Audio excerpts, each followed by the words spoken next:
Odysseers, welcome to Morning Coffee with Mike. It is a gorgeous morning here in the city of Merritt, British Columbia. I hope everybody's doing really good out there and getting their coffees ready to join me this morning for Morning Coffee with yours truly, Mike. I would like to thank our man Dano, artbydano.com. Check it out, guys. Sent me some really cool prints. I have them all over my store, and I have his business cards all over my store so people could order online. And that's friends helping friends. Oh, well, here it is, guys.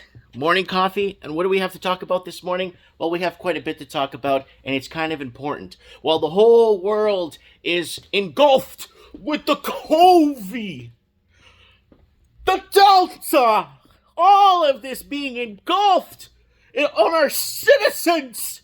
There's something else brewing, and it's brewing, and sides are being taken, and teams are being created. So what's happening? Well, we discussed this on Mike in the Night. We kind of introduced the fact that we are now in a new arms race. I'm going to leave a link to that show right there. And don't forget to check out Lord Humongous and Dano Expose Hollywood. So I'll leave a link for this video here, and you can find that one through there. So there it is right there. So listen to what I say here. It's kind of important. This is a episode. This is on Mike in the Night. So take a little listen here. Marines. Why is this, in my opinion, a very important story? Is we're seeing the early, well, mid signs, not early, mid signs of an arms race. We are now in a new arms race right now.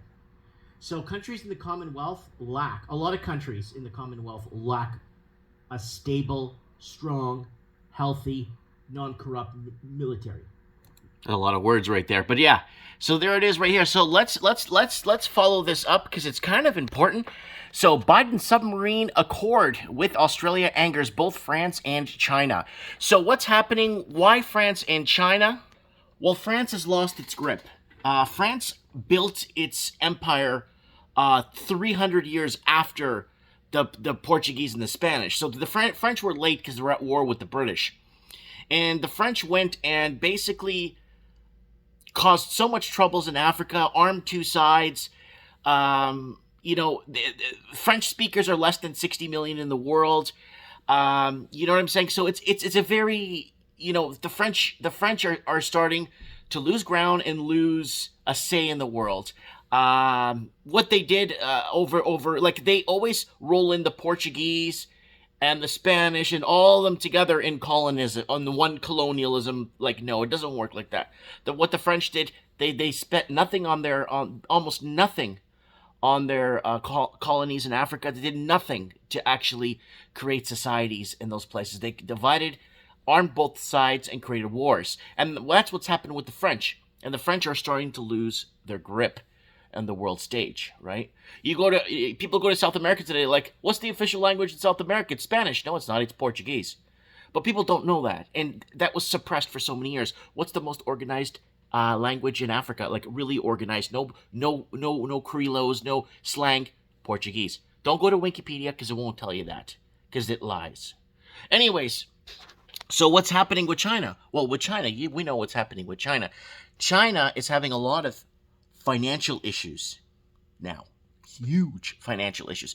And now they're kind of pissed off with the Canadian elections, and they're going to start helping out. China's going to start helping out with the Canadian elections. I told you guys this before. They called the snap. I told you a year and a month ago. They're going to call a snap election in Canada purposely. Now, mail-in ballots now are going to take 5 days to count. And in-person voting is dangerous.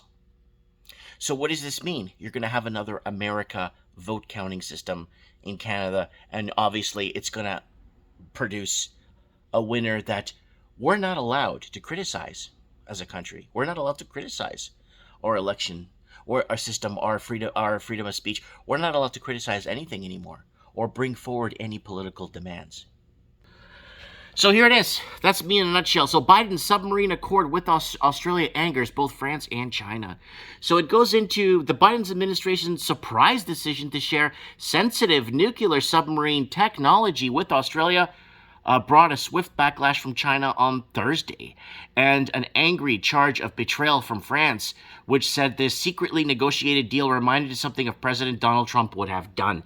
So now they're going to start comparing him to Donald Trump. And that is something, obviously, the French know how to do, is how to play the blame game, right? Canada left out of a security deal between U.S., Australia, and the U.K. Trudeau unconcerned. Why? Well, we're with China. Canada is China. If for people that don't know, Canada is an autonomous region of China. A lot of our biggest mines, a lot of our biggest, a good portion of our real estate and big towers that we have in the cities, it's Chinese owned. It used to be Japanese way back, but it's all Chinese owned now, right?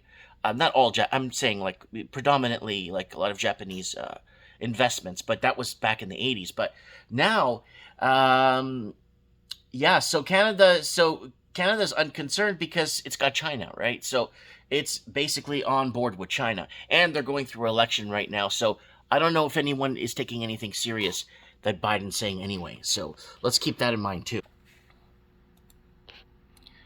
So there it is. So Trudeau says the deal is primarily about Australia's efforts to acquire a fleet of nuclear submarines, an ambition Canada doesn't share. So, yeah, okay. Anyways, let's move on here. China livid over U.S. security alliance with Britain, Australia. So there it is. Under an arrangement dubbed as AUKUS, the United States and Britain will provide Australia with technology and capability to deploy nuclear-powered submarines. So why does China have a major issue with this? Well, they do, and they should, because Australia now is an autonomous region also of China. The problem with that is if the people get the technology, which, the Australians can't have nuclear technology and submarines, that's only for the Chinese. Because, the ones with the guns rule, right? The ones with the guns make the rules. The ones with the guns dominate, and the ones with the guns enforce. So here's the deal with that. So the United States and its allies are looking for ways to push back against China's growing power and influence. Now, here's the deal with China's growing power and influence. And someone told me this the other day and said, Mike, you're just jealous that China's empire is this and that, and the Portuguese were junk and blah, blah, blah. And they never really knew how to run an empire. It's like, they ran an empire for 500 years, the Portuguese. Just let's get that straight. It's the 4th or 5th biggest language in the world. Don't go to Wikipedia. Census You Counted, I volunteered for Census You Counted. 208 million people speak Portuguese in Brazil from the Census You Counted, and 104 million speak Portuguese in Africa. You won't see that you will not see that on Wikipedia. You will not see that on Wikipedia, okay? Anyways, so why, okay, so let me explain this. So that goes to show how long an empire embedded its roots in a country or a continent, right? The Portuguese mapped Australia, but you can't say that because the Dutch did it. Portuguese were in Asia 230 years longer than any other European culture. So people need to get their facts straight before they start spewing what they think they know. But it's good to think you know what you know, right? Anyways, so what is happening? Well, the guns rule. And guns rule everything. And the Chinese built their empire off of slavery, modern day slavery. They have suicide nets outside of all these big factories, so people don't commit suicide. So anyone could build an empire off of slavery. Slavery could build any empire, especially in modern day slavery where people want to buy stuff. And we have a currency system that circulates through the world that could buy us what we want when we want. And that's a very interesting way to take on it, where, hey, we'll just get money and we'll buy gold with the money. Or they'll find other ways to invest the money. Anyone can build an empire off of slave wages. Why don't they move work to Mexico? Well, because they make almost minimum wage down there, so we can't move work to Mexico. It's got to go to China. And anybody can build an empire, again, off of slave labor and communism tactics. And that's where Canada is moving towards right now. And that's me just bringing up a political fact. Okay, so here it is. So France accuses Biden of sinking Australia's submarine deal. Again, France, the French are, or the French should have been out a long time ago. The French should have been demoted like the Portuguese were back in the 1970s, right? They should have been like, then after all that protection money they were charging Gaddafi's country there, and all those northern African country, they were charging protection money from them, and Gaddafi says, I'm not paying you anymore. And that's when France started to take a nosedive back in 2014. If you guys remember 2013, 2014, if you guys remember that conflict that they had there in Libya, when North Africa said, we're not paying you. And then the EU a few weeks ago goes to Portugal and wants to punish the Portuguese. Why? Because they're doing trades with Brazil, Angola, Mozambique, and their former colonies. And they say that's not fair to do. That Germany and France and the Dutch needed to head all the deals that happen in Africa and South America, not the Portuguese. Even though we speak the same language, have the same religion, have the same culture, food, because we were there for 500 years. So there's a lot of pieces moving around on the board right now. And there's a lot of BS in the history that you're taught, because the victors always write the history. Mike Martin's here, Morning Coffee with Mike. Share this video, get this out there. I have spoken.